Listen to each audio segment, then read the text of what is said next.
Good morning. It is not hiking day. It is let's drive to where we are going to go hiking. I am actually headed to Big Bend National Park. It has been on my bucket list forever, but I always felt like I never lived close enough to go there. Just kind of one of those parks that's a little bit out of the way, but being in San Antonio, it's only about a 6.5, 7 hour drive, and I have a long weekend, so let's go.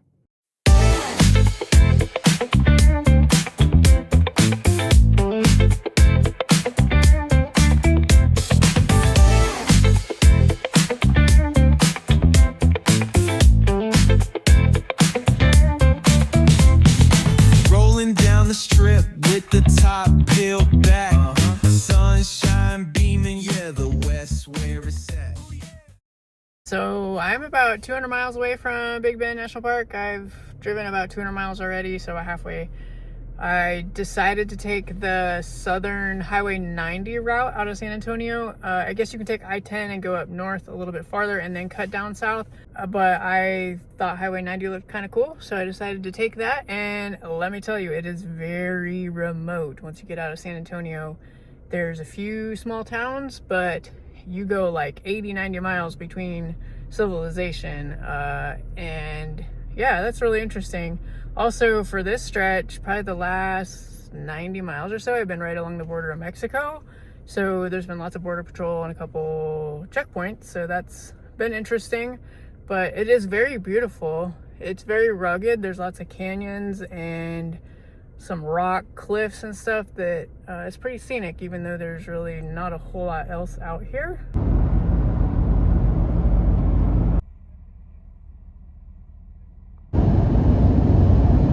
I see mountains.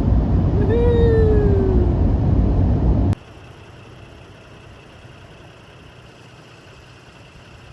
Y'all, look at that. That is so cool. That is so pretty. So I did a really bad job of videoing the second half of that drive because like 10 miles after that halfway point, traffic came to a complete standstill. And people were like out of their vehicles and everything. And I was like, oh, this isn't good.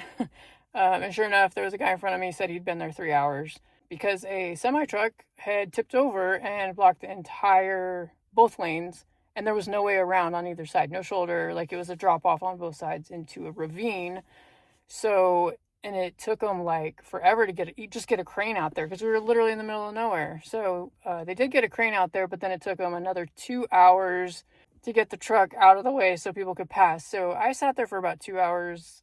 I mean, there's nowhere to go. Like I could have turned around and gone back home because I would have had to go 80 miles back just to get another alternate route to get forward, and then there would have been no point. So when I was at REI last week getting some stuff for this trip, one of the workers there, she saw that I was looking at Big Bend National Park maps, and so she came over and she said, hey, like, let me give you some advice. So she gave me all kinds of advice about and all kinds of recommendations about this place. But she did say, if you're going to get gas, do not get gas in the park because it's super expensive. She said, make sure you get gas in Marathon. So like I'm sitting there in this 2 hour delay, whatever, thinking, oh my goodness, like I still have to get gas. Like I still have 2.5 hours to the park, but I still have to get gas at one of these small towns. And I have to make it to Marathon, which I had enough gas to make it to Marathon. That wasn't the issue.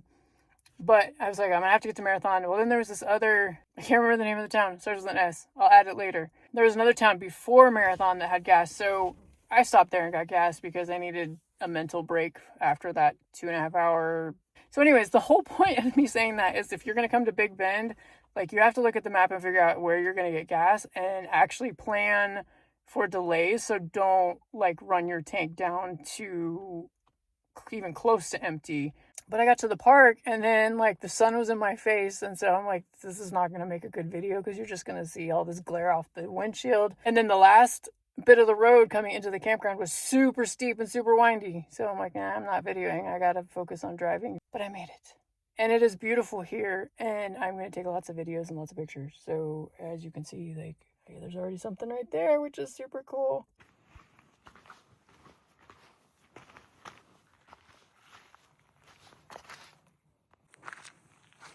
All right, so number 26, they have a bear box. Look at that.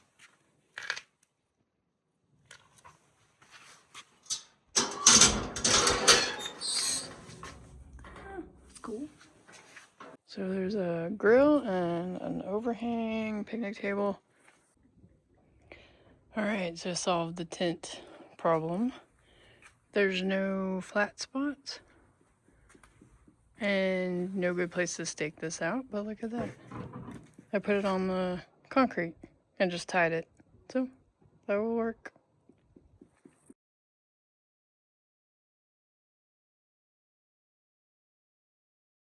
All right, good morning. So I'm in a campsite that does not have a very good place to put up a tent, especially the tent that I have. You have to be able to stake it out really well, especially if it's windy. But yesterday it was no wind at all. And so I was able to actually pitch it on the concrete pad. I know it takes stakes, but I was able to tie it to stuff. And then I was able to stake it around the edges in a couple places, and it was perfect. And so I went to sleep really early. I went to bed at like 7 because I was so tired from the drive. And I went to sleep and I slept really hard till like 11. And I woke up and I'm like, wow, I'm like almost ready to go for the day. Maybe about half an hour after that, the wind started just howling and it kept getting worse and worse and worse. About 2:30 in the morning, my tent finally collapsed. Had to get up and kind of fumble with it. I was able to get it back up to find out that my sleeping mat was flat. No air in it. I'm like, oh, well, that's not good. So I blew it back up, crawled back into my quilt, got comfortable, started to fall asleep, and the wind just gusts, and the tent again unstaked on the sides where it was staked in and partially collapsed. And I noticed my sleeping mat, no air. So it has a hole in it. So then I'm like, forget this. So I grabbed my quilt and I grabbed my pillow and I went to my truck and I crawled into the back seat and I laid down there and I went to sleep and I slept for a couple more hours. When I woke up, my tent was completely collapsed, which I knew that was going to happen. It's supposed to be windy all day and all tonight.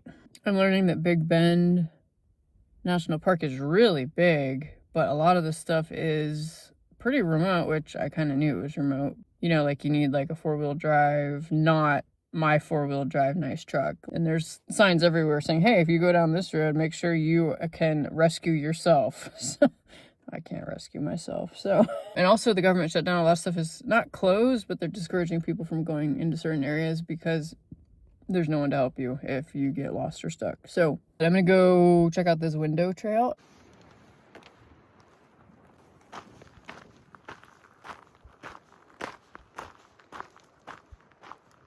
So pretty.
So that was the window trail. It was like 2 miles to the window and 2 miles back, about 4 miles.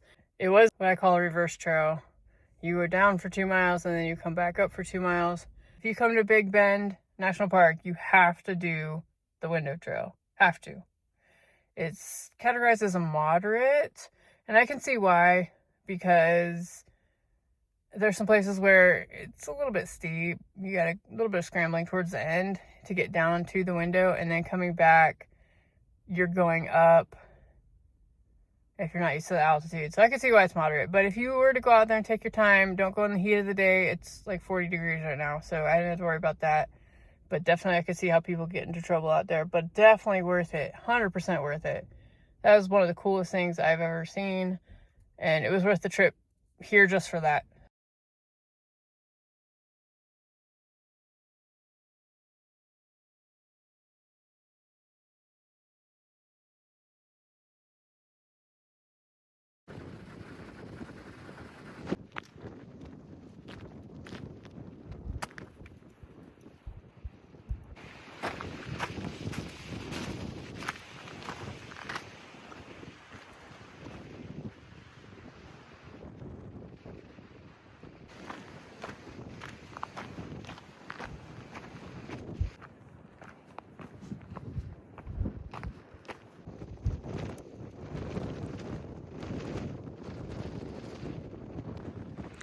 I don't know if you'll be able to hear me because the wind is super strong. But that right there is Mexico. Those bluffs, cliffs, mountains. The Rio Grande is somewhere in that. Decided to take a detour down this direction. It's about 20 miles from the Panther Junction, which is where you split off to go up into the Chisos Mountains. I decided to drive out here because I'm like, man, you know what? I want to see the river. Because you can't come to Big Bend and not see the river, which it's actually named for. So, came down here and you actually can't see the river from the overlook. You can just see the floodplain. But you can see into Mexico, which is really cool. And there's, you can see some towns and the bluffs. And yeah, that's really interesting. But I'm going to go do the nature trail here and see what we can find there.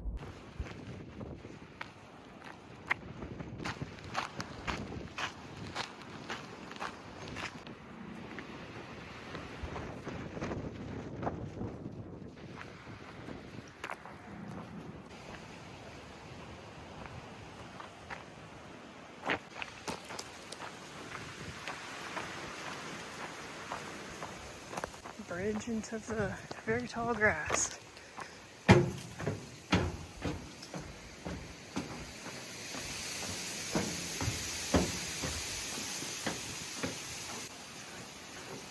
More bridges.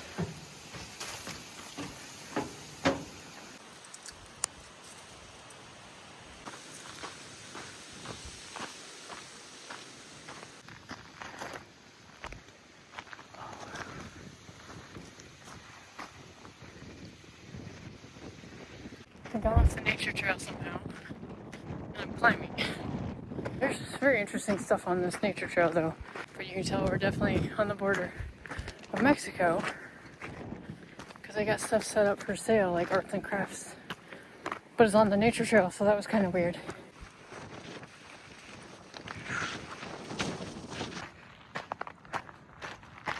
She just came up down there where that sign is. Up here. But they were switched back, so it wasn't bad. Overlook.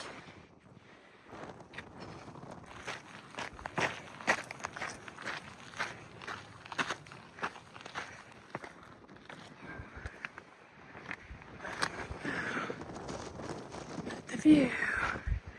And there's the river.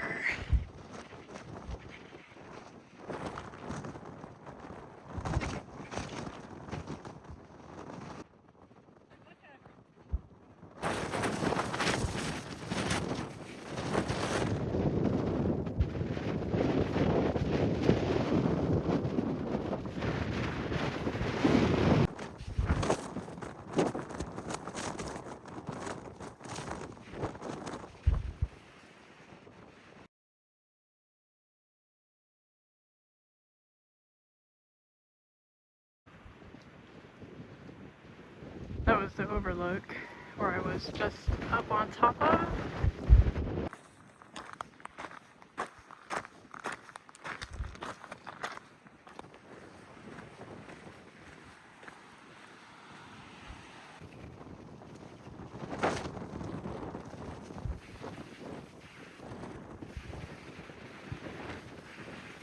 like I'm on a beach.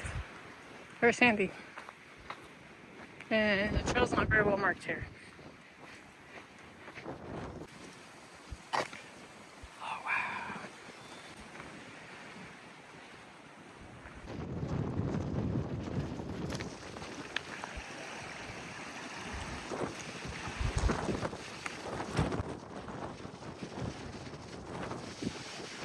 So I'm gonna touch the Rio Grande. Put my hands in this to say I did it. Kind of murky. But yeah, and that over there is Mexico. So that's really cool. I'm so glad I drove out here. I was only gonna see the mountains on this trip, but I guess you can't come to Big Bend without seeing the Big Bend. So now I have seen the Big Bend.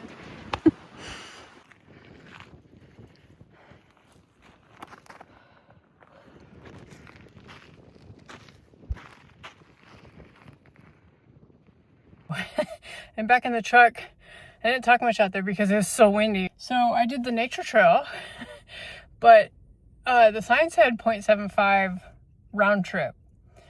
But what the sign did not say was that there is an overlook loop attached to that and a river spur trail attached to that. So I ended up going 2 miles. But I got to go touch the river, which was really cool. And there's an overlook where you can get up high and you can see into Mexico. You can see a little village in there and you can see all along the river and the floodplains, and it's really cool. I'm glad I did that, but I thought it was gonna be 0.75, so I didn't take anything with me except my phone and my wallet and my keys. I didn't take any water, so I'm like, and the wind is cold, but the air is actually really warm. So that's a weird combination.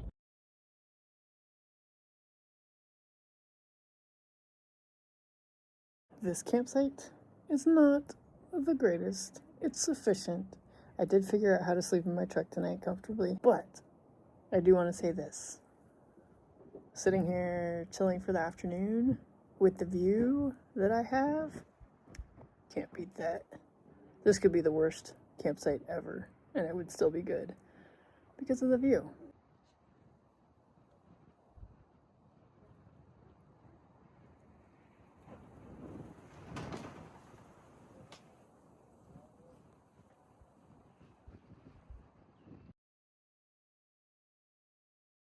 Hey y'all, so I'm tucked in my makeshift bed in the backseat of my truck. It's not the best, but I did figure out how to configure the seats to make them completely flat instead of slanted.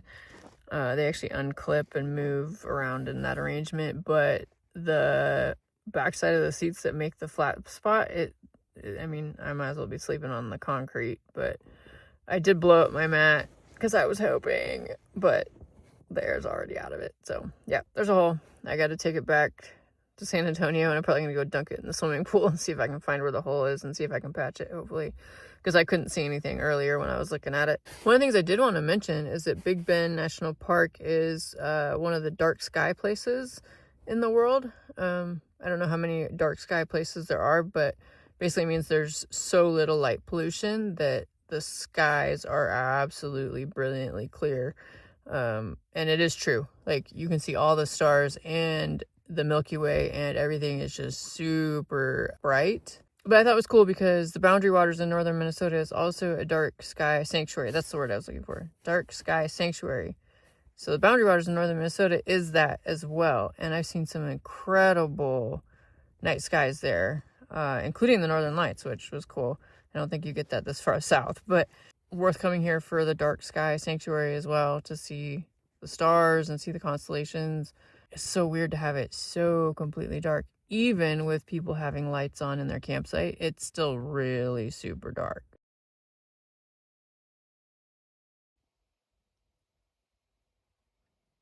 Good morning. I'm going to hike at least one trail, maybe two, but right now I'm sitting at the Lost Mine trailhead, so I'm gonna do the Lost Mine trail. I got up super early, like 5:30, so that I was ready to leave the campground at around 6:30. I think it's almost 7 right now, because I knew the parking situation at the Lost Mine trailhead. Yesterday when I drove by it, people were parking illegally on the shoulder, because there were no more spaces left in the lot, and then the little turnout a little farther down was full too. So kind of too far to walk from the campground because you got to go up pretty steep, and it's windy, steep road where I wouldn't want to walk along there at all because I'd get run over by a car. I'm gonna wait another 20 or 30 minutes before I start hiking, let it warm up just a little bit. I got here early enough that there's other cars here, but there's only like 3 of us, and they're all sitting in their cars too, so I think they're waiting for the sun to come up a little bit more.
So I finished the Lost Mine trail. As the guy on the trail said, I found the Lost Mine. But don't worry, I left it there for other people to find. So a little bit of trail humor. I was just around 5 miles. So all trail says 4.8, 2.4 up, 2.4 back, but I did a lot of walking around on top, so that's probably where the extra mileage came in to put it at 5 miles. I'm glad I got here when I did because there were tons of people coming up as I was coming down. Not very many people coming up with me, but there were a few people. There was actually a guy up there that hiked up there for sunrise, which I'm kind of jealous. I should have done that. That would have been really cool. Highly recommend. That's a definite 5 stars, 10 out of 10. Highly recommend. It's classified as moderate, but I don't know if I would classify it as that. The only thing that made it hard for me was the altitude. Everything else, like first 0.8 is pretty cruisy. You're climbing, but it's not steep at all. It's very gradual, very well graded. And then you hit switchbacks, which I saw the switchbacks on all trails and thought, oh my gosh, that's where it's going to get rough. But it never got steep. It was just steady.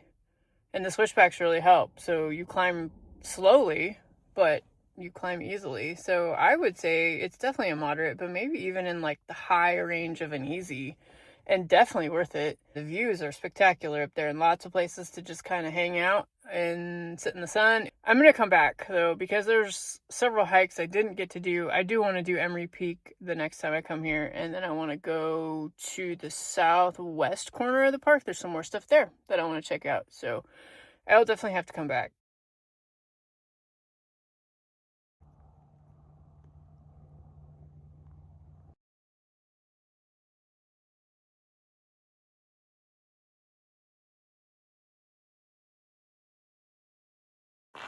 Alright, so one more hike. So we're about to do the Dog Canyon Trail really quick. I guess it's not really quick, it's 2 miles out, 2 miles back. But I figured I saw this on the way into Big Bend National Park, and so here on the way out, before I head home, I'm gonna go do this really quick and check it out. So let's go.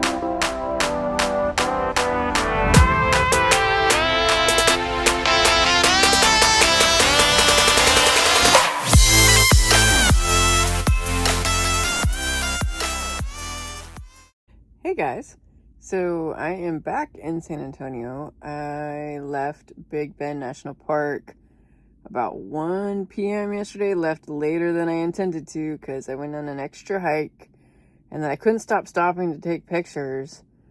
So I wasn't rushed to get back to San Antonio, but I got in the truck and I was like, I gotta just drive. So I stopped once to get gas and then drove the whole rest of the way without stopping, which was fine. But by the time I got to San Antonio, I was exhausted. It was dark. My RV was really cold because I don't use the heat if I don't have to. But it was like 40 degrees in San Antonio. So I'm like, what the heck? So I got into my RV and I unpacked what I had to unpack. I took a shower because there are no showers in Big Bend at the campground, which is fine. Like, no big deal. But I was like, no, I need a shower. I need some food because I was starving. So I showered, I ate, and then I crawled into my bed and I fell asleep probably in about 2 minutes. And next thing I knew, it was the next day. And it's not light out yet, but it's like almost 6:30. So I did wake up early, but I slept really hard and really good. So I feel like a new person. So some of my final thoughts on Big Bend National Park. I feel like this is a completely underrated, overlooked national park. I know it's completely out of the way, not very convenient to go to, but absolutely highly recommend. It was absolutely beautiful. So that would be the pro. The scenery was fantastic. Everything is well marked and really well, I guess, laid out for what, you can't arrange natural features, but the way they have everything organized and marked is really, really, really well done. And so there were people, but it wasn't crowded. There were actually a lot of people there. I was kind of not surprised, but there were a lot of people there, but it was not crowded anywhere. The trailheads got full, so the parking was kind of a challenge, but like when you're on the trail and walking around and driving around, there were not like crowds of people like you find in like Yosemite or Yellowstone or some of these other places. So that was really nice. It was nice to not be completely alone, but it was nice that, it wasn't like lines of cars everywhere. So that was cool. My only negative, and it's not really a negative at all, it's just very remote. So Panther Junction, which is like the visitor center, like not really in the middle of the park, but when you get there, you branch off to all the other areas. Between there and Marathon is like 77 miles, so that's a pretty good distance. And then if you're coming from San Antonio, towns are pretty good until you get to Del Rio. And from Del Rio to Sanderson, which was the town I couldn't remember the name of before, it's like 88 miles with nothing, absolutely nothing, like nothing. So no rest stop, no food, no gas, nothing. And then between Sanderson and Marathon, it's like another 52, 56 miles or something like that. So everything's really spread out. It's really remote, which is nice, but yeah, it's not like you're not going to go to Big Bend National Park on your way to something else because there's nothing else. So yeah, it has to be an intentional separate trip, but highly recommend. And there's not a lot of services outside of the park. So if you don't have a reservation at the lodges or at the campgrounds, like you're kind of out of luck. Like you're going to have to drive a ways to find a place to stay. And it's not something where I feel like you could stay somewhere else and then drive in and out of the park every day to go see stuff because you're going to be driving hours to do that. So pretty intentionally planned. But I did notice the campground by the Rio Grande village had a lot of open spots. So it was not full. Like Chisos Basin, it seemed like every site was full. The other campground that I drove by or I walked through had lots of space. So like I said, there were people, but it wasn't full and it wasn't this crazy mad rush to take everything. And, there weren't like crowds of people everywhere. So I will definitely be going back before I leave San Antonio. So I got to look at my calendar and see when I'm going to go back this spring. I got to go before they're going to renovate the Chisos Basin Lodge, which is going to close a bunch of stuff and make things really difficult to get in there. So I'm going to try to go before that happens in May. So March, April, I'm not really sure yet, but I definitely will be back. Can't say enough about it. Highly recommend. 5 stars, 10, 10 out of 10, 10, 10 out of 10. It was great.